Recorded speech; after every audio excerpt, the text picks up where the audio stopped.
ஒவ்வொரு யூடியூபரும் இந்த வீடியோ ரொம்ப இம்பார்ட்டன்ட், தெரிஞ்சிக்க கூடியது.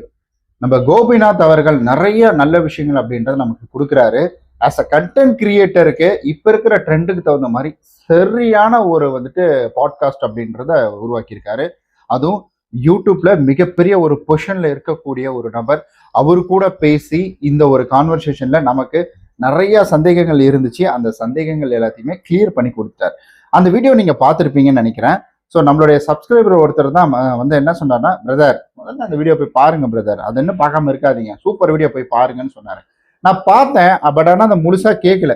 இவர் வேற ஏதோ பொசிஷன்ல இருக்கிறாரு போல அப்படின்ற மாதிரி சொல்லிட்டு விட்டுட்டேன் நான். ஒருவேளை அந்த வல்லுநர்கள் சொல்லுவாங்க பார்த்தீங்களா, இந்த ஃபினான்ஷியல் இதில் ஒரு நல்ல ஒரு ஸ்டேஜில் இருக்கவங்க, படிச்சுட்டு வந்தவங்க, அந்த மாதிரி இவர் ஏதோ இந்த டெக் சம்மந்தப்பட்டதில் இருக்கிறார் நான் நினச்சிட்டு விட்டுட்டேன். அதுக்கப்புறமேட்டு தான் தெரிஞ்சது நம்ம யூடியூப்ல இருக்கிறதே இவர் தான் அப்படின்றது. சரி, ஓகே. இப்போ அவர் என்னென்ன பேசினார் அப்படின்றத அந்த பாயிண்ட் எல்லாத்தையுமே நம்ம இந்த வீடியோவில் ரொம்ப சுருக்கமாக தெளிவாக பார்த்துடலாம். பட் அந்த பாட்காஸ்ட் அப்படின்றது பார்த்தீங்கன்னா 1 ஹவருக்கு மேலே இருக்கும். பட் நம்ம அவ்வளோ தூரம் டியூரேஷனை கொண்டு போகாமல், ஸோ நான் ஒரு லிஸ்ட் அப்படின்றத எடுத்திருக்கிறேன். அதன் அடிப்படையில் உங்களுக்கு இதை அப்படியே உங்கள்கிட்ட பகிர்ந்துக்கிறேன். ஸோ இதை நீங்கள் உங்களுடைய யூடியூப்ல இம்ப்ளிமெண்ட் பண்ணும்பொழுது யூடியூப்ல மிகப்பெரிய ஒரு சக்ஸஸ்ஃபுல்ல உங்களால் வர முடியும். அதுக்காக வீடியோவை ஸ்கிப் பண்ணாமல் கடைசி வரைக்கும் பாருங்க. ஸோ அந்த போராட்டத்தில் இப்போ இருக்கக்கூடிய அல்கரிதத்தை புரிஞ்சுக்கிற அந்த ஒரு லேர்னிங்ல தான் நம்ம எல்லாருமே இருந்துட்டு இருக்கோம். பிகாஸ் நானே சில நேரம் வீடியோ போடும்பொழுது டவுன் ஆகுது, அப் ஆகுது, டவுன் ஆகுது, அப் ஆகுது. இந்த மாதிரி சில ஃப்ளக்சுவேஷன் அப்படின்றது இருக்குது. அதெல்லாம் நம்ம இந்த வீடியோ மூலியமா கிளியர் பண்ணிட முடியும் நான் நம்புறேன். வீடியோ ஸ்கிப் பண்ணாம கடைசி வரைக்கும் பாருங்க. அவர் நிறைய விஷயங்கள் அப்படின்றது சொல்லியிருந்தாரு. அதனால நான் என்னன்னா சின்ன சின்னதா அவர் பேசினா மெயின் நம்ம எப்படி யூடியூப்ல அதை இம்ப்ளிமெண்ட் பண்றது அப்படின்றத மட்டும் எடுத்து நான் அப்படி கிட்டத்தட்ட ஒரு 8 பாயிண்டா உங்களுக்கு பிரிச்சு வச்சிருக்கேன். ஸோ இந்த 8மே உங்களுக்கு மோஸ்ட் இம்பார்ட்டன்ட். அதனால வீடியோ ஸ்கிப் பண்ணாம பாருங்க. அதாவது யூடியூப் அல்கரிதம் ரகசியம் என்ன அப்படின்னு கேட்டீங்கன்னா, யூடியூப் அல்கரிதம் என்பது உலகத்தில் உள்ள எல்லாருக்கும் பொதுவானது அல்ல. அதை நம்ம முதல்ல தெரிஞ்சுக்கணும். அவர் என்ன சொல்றாருன்னா, யூடியூப் அல்கரிதம் ஒவ்வொருத்தருக்கும் ஒவ்வொரு மாதிரி செயல்படும். இப்ப நான் ஒரு விஷயத்த பயன்படுத்துறேன்னா என்னுடைய ஆடியன்ஸினுடைய மனநிலை என்ன, அவங்க வேற எங்கெங்கெல்லாம் போய் வீடியோ பாக்குறாங்க, என்னென்ன பண்றாங்க அப்படின்ற மனநிலையை பொறுத்து தான் இதை ஷேர் பண்ணுது.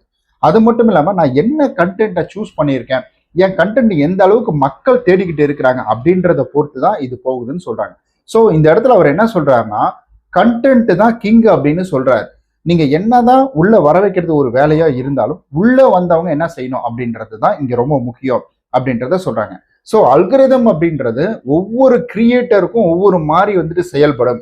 அதை புரிஞ்சுக்கணும்னா அவர் என்ன சொல்றாருன்னா, இந்த ஒய்டி ஸ்டுடியோ ஆப் இருக்கு பார்த்தீங்களா, இந்த ஒய்டி ஸ்டுடியோ ஆப்ல அனலிட்டிக்ஸ்ன்னு சொல்லிட்டு ஒரு ஆப்ஷன் இருக்கு.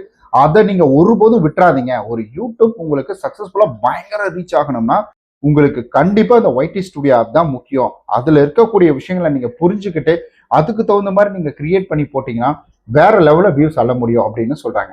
அண்ட் அதே போல இன்னொரு முக்கியமான விஷயம், ஸோ அதை நான் சொல்றேன் நானு, அதை நம்ம யாருமே பின்பற்றுறது கிடையாது.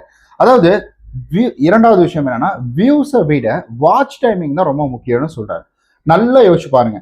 ஸோ ஒரு வியூஸ் அப்படின்றத விட அவர் என்ன சொல்ல வர்றாருன்னா, இப்ப வியூஸ் நமக்கு ஒரு ஒரு நிமிஷத்துக்கு ஒருத்தர் ஒரு வீடியோ மேக் பண்றாரு. அது ஒரு 10 மில்லியன் வியூஸ் அப்படின்றது போச்சு. அந்த வீடியோவுக்கும் அதுல வரக்கூடிய பணத்துக்கும் அதுல கொடுக்கக்கூடிய ஆடுக்கும் இப்ப அப்படியே டிஃப்ரெண்டா ஒரு மணி நேர வீடியோ, அந்த வீடியோ ஒரு 1 மில்லியன் அப்படின்றது போகுது, ஒரு 10 மில்லியன் போகுது அப்படின்னா, அப்ப இதுக்கு வரக்கூடிய ஆடு, இதுக்கு வரக்கூடிய வாட்ச் ஹவர்ஸ், இதுக்கு வரக்கூடிய டியூரேஷன், இது எல்லாத்துக்கும் டிஃப்ரெண்டா இருக்கும் மணி. ஏன்னா ரெண்டுமே 10 மில்லியன் அடிக்குதுன்னா அப்போ அதிகமா டியூரேஷன் வச்சிருக்கிறது, அதாவது வாட்ச் டைம் இருக்கு பாத்தீங்கன்னா, அந்த வாட்ச் டைம் எந்த வீடியோவுக்கு அதிகமா இருக்கோ அதுலதான் உங்களுக்கு சரியான ரெவன்யூ கிடைக்கும் அப்படின்னு சொல்றாரு. ஸோ நம்மளுடைய வேலை என்னன்னா, சும்மா வராங்க போறாங்க அப்படின்றது இல்லை. என்டையர் வீடியோவில் நீங்க அவங்கள உள்ள விட்டா மட்டும்தான், அவங்க உள்ள பார்த்தா மட்டும்தான் உங்களுக்கு வருமானம் அதிகமா வரும் அப்படின்றாங்க. இப்போ உங்களுக்கு நீங்க ஒரு 10 நிமிஷம் வீடியோ போட்டிருக்கீங்கன்னு வச்சுக்கோங்களேன், மிட்ரோல் ஆடு வரும். எனக்கு தெரிஞ்சு ஒரு 2 ஆடு 3 ஆடு வைப்பாங்க நீங்க உங்களுடைய கண்டென்ட்டை பொறுத்து. அப்போ ஆரம்பத்துல ஒரு ஆடு வந்துடும். அப்போ கிளிக் பண்ணக்கூடியவங்க ஆரம்பத்துல மட்டும் ஒரு ஆடை பார்த்துட்டு அப்படியே போயிடுறாங்க. ஒரு 2 நிமிஷத்துல வெளியில போயிடுறாங்கன்னா அது வேஸ்ட். அந்த 10 நிமிஷம் நம்ம தொண்டை தண்ணி போக கத்துனது வேஸ்ட். அப்போ அவங்களுக்கு அவங்க உள்ள இந்த 1 நிமிஷம் வீடியோ பார்த்துட்டு அந்த அப்படியே கண்டினியூ பண்றாங்க 10 நிமிஷம் வரைக்கும்னா 3 ஆடு வரும். அதுல எவ்வளவு காசு வரும்? ஸோ இப்படிதான், இதை தான் அவர் சொல்றாரு. ஸோ நீங்க வாட்ச் டைமிங்கை இன்க்ரீஸ் பண்ண வைங்க. உங்களுடைய சப்ஸ்கிரைபர்களுக்கு என்ன பிடிச்சிருக்குன்னு முதல்ல பாருங்க. அவங்களுக்கு என்ன பிடிச்சிருக்கோ அதை நீங்க கொடுங்க, அப்பதான் அதிகமாகும்னு சொல்லியிருக்காரு. அப்புறம் இந்த விளம்பரம் வருவாய் அப்படின்றது என்னன்னா, ஸோ இது எல்லாருக்குமே தெரியுங்க. ஏன்னா யூடியூப் வந்துட்டு 45% எடுத்துக்கும். அது நமக்கு ஒரு விளம்பரம் வருதுன்னா எல்லா விளம்பரமும் ஒரே மாதிரி கிடையாது, எல்லா விளம்பரத்துக்கும் ஒரே காசும் கிடையாது, டிஃப்ரெண்ட் ஆகும். இப்போ என்னன்னா நம்ம விளம்பரம் கொடுக்குறாங்களே அவங்க ஒரு கிளாரிட்டி கண்டென்ட்டை வந்து சூஸ் பண்றாங்க.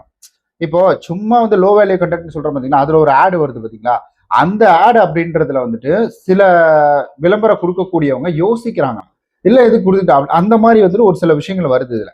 ஏன்னா நான் ஒரு ஆட் கொடுக்குறேன், அந்த ஆட் சும்மா ஏதோ யூடியூப்ல வீடியோ இருக்குன்றதுக்காக கொடுத்துடக்கூடாது. அது நல்ல வேல்யூபிள் கண்டென்ட்டா இருக்கணும், அதை பார்க்கக்கூடியவங்க என் வீடியோ வந்துட்டு பார்க்கணும், அதாவது என்னுடைய பொருளை வாங்கணும் அப்படின்றதுக்காக ஆடு கொடுக்குறாங்க.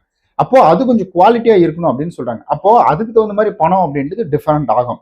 அப்போ யூடியூப் வந்துட்டு ஒரு 55% வந்துட்டு நமக்கு கொடுத்துட்டு மீதி 45% அவங்க எடுத்துக்கிறாங்க. ஆஸ் அ கிரியேட்டரா அவங்க வந்துட்டு அந்த காசு அப்படின்றத எடுத்துக்கிறாங்க. 4வது, அதாவது இதுல இவர் என்ன சொல்றாருன்னா, லாங்குவேஜஸ் முக்கியம், அதாவது ரீஜனல் லாங்குவேஜ்னு சொல்றாங்க பாத்தீங்களா, அது ரொம்ப ரொம்ப முக்கியம்னு சொல்றாரு.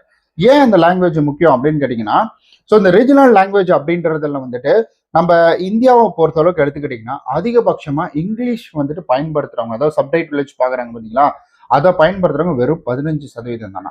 அவர் என்ன சொல்றாருன்னா, அந்த லோக்கல் லாங்குவேஜ் அப்படின்றத எடுத்துக்கோங்க.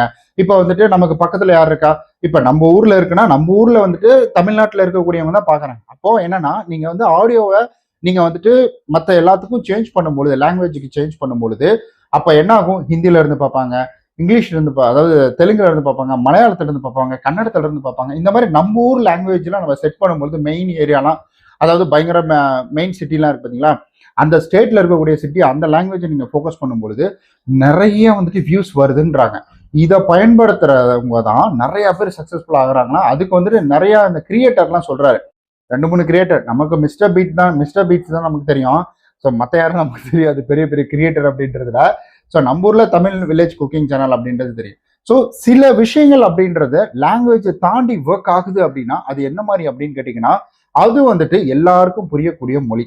என்ன, இப்போ உணவுனா எல்லாருக்கும் பிடிக்கும். அப்போ உணவு வீடியோ பார்க்கக்கூடியவங்க அவங்களுக்கு என்னன்னா, ஸோ அந்த வீடியோ மட்டும் தான் முக்கியம், அவங்க வந்துட்டு அதை செய்ய போறது கிடையாது. அந்த லொகேஷன் எப்படி இருக்கு இந்த மாதிரியும் வந்துட்டு இருக்கிறாங்க.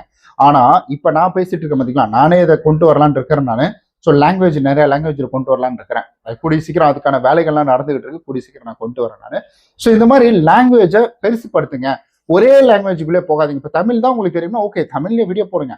ஆனா அடுத்த கட்டம் நீங்க வந்துட்டு லாங்குவேஜ், லோக்கல் ரீஜனல் லாங்குவேஜையும் வந்து பயன்படுத்திக்கோங்கன்னு சொல்றாரு. இது ஒரு நல்ல விஷயம் தான்.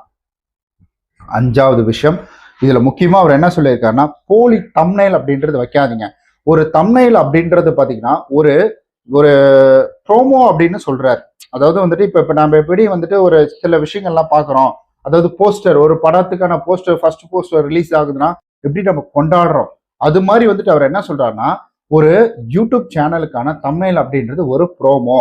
இப்ப நீங்க என்ன பண்ணீங்க, ஒரு தியேட்டருக்கு வந்துட்டு காசு கொடுத்து போறாங்க, அந்த 3 மணி நேரம் 2 மணி நேரம் படம் பார்க்கறதுக்கு ஜஸ்டும் அந்த ஒரு போஸ்டர் மட்டும்தான் அவங்கள உள்ள போய் பார்க்க வைக்குது. அந்த போஸ்டர் தான் உள்ள போய் பார்க்க வைக்குது. அப்போ இதுல முக்கியமா வந்துட்டு அந்த போஸ்டர்ல ஒரு விஷயத்த சொல்லிவிட்டு, அதாவது தியேட்டர்ல வந்துட்டு ஒரு விஷயத்த சொன்னா அப்ப என்ன ஆகும், ஒரு தடவை வேணா ஏமாந்து வந்துருவாங்க. அந்த அல்கரிதம் வந்துட்டு ஒரு தடவை சாட்டிஸ்பேக்ஷனை குறைச்சிருச்சுன்னா அது கொஞ்சம் லேட் ஆகும் அப்படின்னு சொல்றாங்க. அதாவது உண்மை என்னவோ அதை மட்டும் வைங்க. நீங்க உங்களுடைய கண்டென்ட்டுக்குள்ளேயே நிறைய வார்த்தைகள் இருக்கும், அதை கொண்டு வந்து வைங்க. அதாவது நீங்க இந்த வீடியோவில் என்ன பேசியிருக்கீங்க அப்படின்றத ஸோ இங்க தம்ப்நெயில்ல நீங்க சொல்லிடணும். அதுதான் சேலஞ்சிங் ஒர்க்ன்றாரு. நீங்க வந்துட்டு கண்டென்ட்ல வந்து ஒரு கிட்டத்தட்ட வந்து எத்தனை சதவீதம், ஒரு 50-60% வேலை பார்க்குறீங்கன்னா மீதி 40% நீங்க வந்துட்டு இதுல தான் வேலை பார்க்கணும். அதாவது எதுல வேலை பார்க்கணும், நீங்க வந்துட்டு தம்ப்நெயில்ல தான் வேலை பார்க்கணும் அப்படின்னு வந்து சொல்றாரு. ஸோ அப்போ தம்ப்நெயில் அப்படின்றது பார்த்தீங்கன்னா அவ்வளவு இம்பார்ட்டன்ட் அப்படின்னு சொல்றாரு. ஸோ இதுலயே வந்துட்டு இன்னொரு முக்கியமான விஷயம் என்ன, இது நான் அவர் சொன்னதான், இதுல ஒரு முக்கியமான விஷயம் என்ன அப்படின்னு கேட்டீங்கன்னா, ஷார்ட் வந்து பயன்படுத்திக்கோங்க. இப்ப ஷார்ட்டை வந்துட்டு நீங்க தயவு செஞ்சு அதை வந்துட்டு ஒரு ஃபுல் என்டர்டைன்மெண்ட் அப்படின்றதுக்குள்ள கொண்டு போயிடாம ஷார்ட்டை வந்துட்டு நீங்க மெயின் வீடியோட ப்ரொமோஷனா பாருங்க. ஏன்னா இந்த வீடியோக்கு நான் அதை தான் பயன்படுத்த போறேன். இப்ப 2-3 வீடியோ முன்னாடி வந்துடும், அந்த வீடியோக்களுக்கு நான் அதை தான் பயன்படுத்த போறேன். ஸோ வந்துட்டு இனி இது போல வந்துட்டு ஒரு பெரிய வீடியோ போட்டு அதுக்கு ஒரு ஷார்ட் வீடியோ அப்படின்றது நான் உருவாக்க போறேன். ஏன்னா அந்த ஷார்ட் வீடியோல இருந்து அவங்க நான் வந்து இங்க கூட்டிட்டு வர போறேன் என்னுடைய மெயின் வீடியோக்கு. அவர் சொல்றாரு ஒரு ப்ரொமோஷன் மாதிரி யூஸ் பண்ணிக்கோங்க. ப்ரொமோ சொல்றாங்களா, இப்போ வந்துட்டு என்ன இதுல இருக்கு, நம்ம பிக் பாஸ் எல்லாம் பாக்குறோம்ல, எத்தனை பேர் ப்ரொமோ பார்த்துட்டு நீங்க போய் வந்துட்டு பிக் பாஸ் பார்த்துருக்கீங்க, அந்த மாதிரி யூஸ் பண்ண சொல்றாரு. அப்படி பயன்படுத்திக்கோங்க ஷார்ட் வீடியோவை. தயவு செஞ்சு ஷார்ட் வீடியோவில் எல்லாம் கொடுக்கணுன்ற மாதிரி பண்ணாதீங்க அப்படின்ற மாதிரி வந்துட்டு அவர் சொல்ல இன்டெரக்டா எனக்கு அதான் புரிய வருது. ஏன்னா அவர் சொன்னது ஷார்ட் வீடியோ ஃபுல்லாக எடுத்துக்கோங்கலாம் சொல்லலை, ஷார்ட் வீடியோ பயன்படுத்திக்கோங்கன்னு சொல்றாரு. அதை ஒரு ப்ரொமோ மாதிரி வந்துட்டு ட்ரைலர் கொடுக்குறோம் பார்த்தீங்களா, ஸோ ட்ரைலர் மாதிரி அதை பயன்படுத்திக்கோங்க. அதான் அந்த விஷயங்கள் எல்லாத்தையுமே அவர் வந்துட்டு இதிலே சொல்லிடணும். அந்த ஷார்ட்ல வந்துட்டு அவங்கள ஒரு கேள்வி எழுப்ப விட்டுட்டு மீதி வீடியோக்குள்ள வர வைக்கணும் அப்படின்னு வந்துட்டு சொல்றாரு. அடுத்தது 6வது விஷயம் அப்படின்றது வந்துட்டு, ஸோ இது யூடியூப் அப்படின்றத ஒரு பிஸ்னஸா பாருங்கன்னு சொல்றாரு. வீடியோ போடுறேன், போதுப்பா, நான் பாரு என் இஷ்டம், என் செட்டப் மாதிரி அவன் என்ன கேட்க போறான் அப்படின்ற மாதிரி இல்லாம அதை ஒரு ப்ரொஃபஷனலா கொண்டு போங்க, அதை ஒரு பிஸ்னஸா பாருங்க. ஏன்னா அதுக்குள்ள எவ்வளவோ இருக்குது நீங்க பணம் சம்பாதிக்கிறதுக்கு. ஷார்ட் வீடியோ மூலியமா நீங்க ப்ராடக்ட்டை சேல் பண்ணலாம். நீங்க வந்து வெறும் ஷாப்பிங் மட்டுமே வந்துட்டு இதன் மூலியமா பண்ண முடியும். நீங்க மெம்பர்ஸ்கிட்ட காசு வாங்க முடியும். ஸோ அதுக்கப்புறம் உங்களுடைய வந்துட்டு மெம்பர்ஸ் ஒன்லி வீடியோ போட முடியும், சூப்பர் தேங்க்ஸ் வாங்க முடியும். பணம் சம்பாதிப்பதற்கான எல்லா வழிகளும் இதுல இருக்குது. நீங்க ஏன் வந்துட்டு இதை பயன்படுத்திக்க மாட்டேன்றீங்க அப்படின்ற மாதிரி அவர் சொல்றாரு. ஸோ இதை ஒரு பிஸ்னஸா பாருங்க, முழு பிஸ்னஸா பாருங்க. ஸோ சீரியஸ் கிரியேட்டரா மாறுங்க. சும்மா ஏதோ வந்தோம் போனோம் அப்படின்ற மாதிரி இல்லாம ஒரு சீரியஸ் கிரியேட்டரா மாறுங்க அப்படின்னு வந்து சொல்றாரு. ஸோ நிஜமாலுமே சீரியஸ் தான். நானும் இதை இன்னும் சீரியஸா கொண்டு போகலாம் அப்படின்னு முடிவு பண்ணிட்டேன். இன்னைக்கு என்ன ஆச்சுன்னா சரியான தலைவலிங்க. 4 மணிக்கு எந்திரிச்சிட்டு கோயிலுக்கு போகலாம், காஞ்சிபுரம் கோயிலுக்கு போகலாம் முடிவு பண்ணியிருந்தோம்.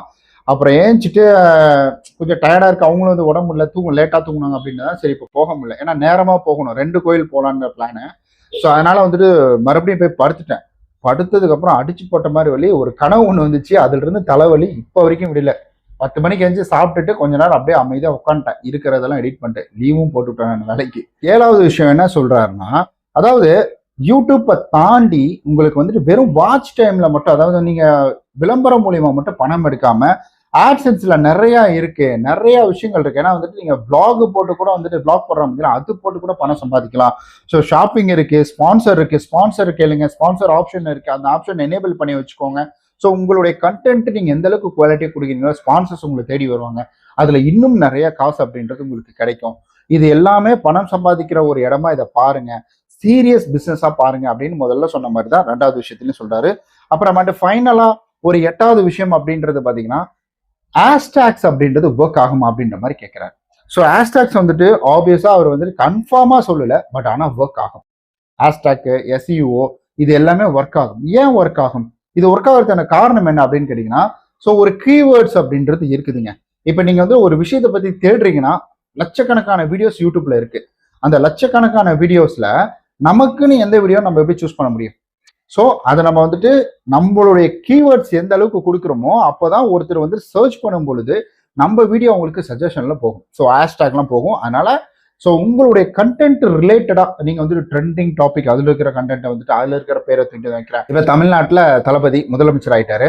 இப்போ அதுதான் கொஞ்ச நாளா ட்ரெண்டிங்ல இருந்துச்சு. அப்போ அதை வந்துட்டு தமிழ்நாடு சிஎம் இல்ல சிஎம் ஜோசப் விஜய் இந்த மாதிரி ஹேஷ்டாக்ஸ்லாம் நான் பயன்படுத்தினேன் அப்படின்னீங்கன்னா அது வேஸ்ட்டு.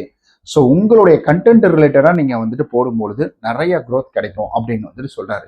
ஓகேங்க, என்னால் முடிஞ்ச வரைக்கும் அவர் சொன்ன விஷயங்களை சுருக்கி ஒரு சின்ன ஒரு வந்துட்டு 12-13 நிமிஷத்துக்குள்ள உங்களுக்காக கொண்டு வந்து கொடுத்துருக்கிறேன். ரொம்ப நன்றி வீடியோ இவ்வளோ தூரம் பார்த்ததுக்கு. ஸோ உங்களுடைய ஆதரவு ரொம்ப ரொம்ப முக்கியம். நம்ம யூடியூப் ரிலேட்டடாக இனி நிறைய கண்டென்ட், நிறைய பயனுள்ள இன்ஃபர்மேஷன் அப்படின்றது வரப்போகுது. நம்ம சேனலில் கூட இணைந்தே இருங்க. Video like, subscribe, share, comment எல்லாமே பண்ணிடுங்க. தேங்க்யூ.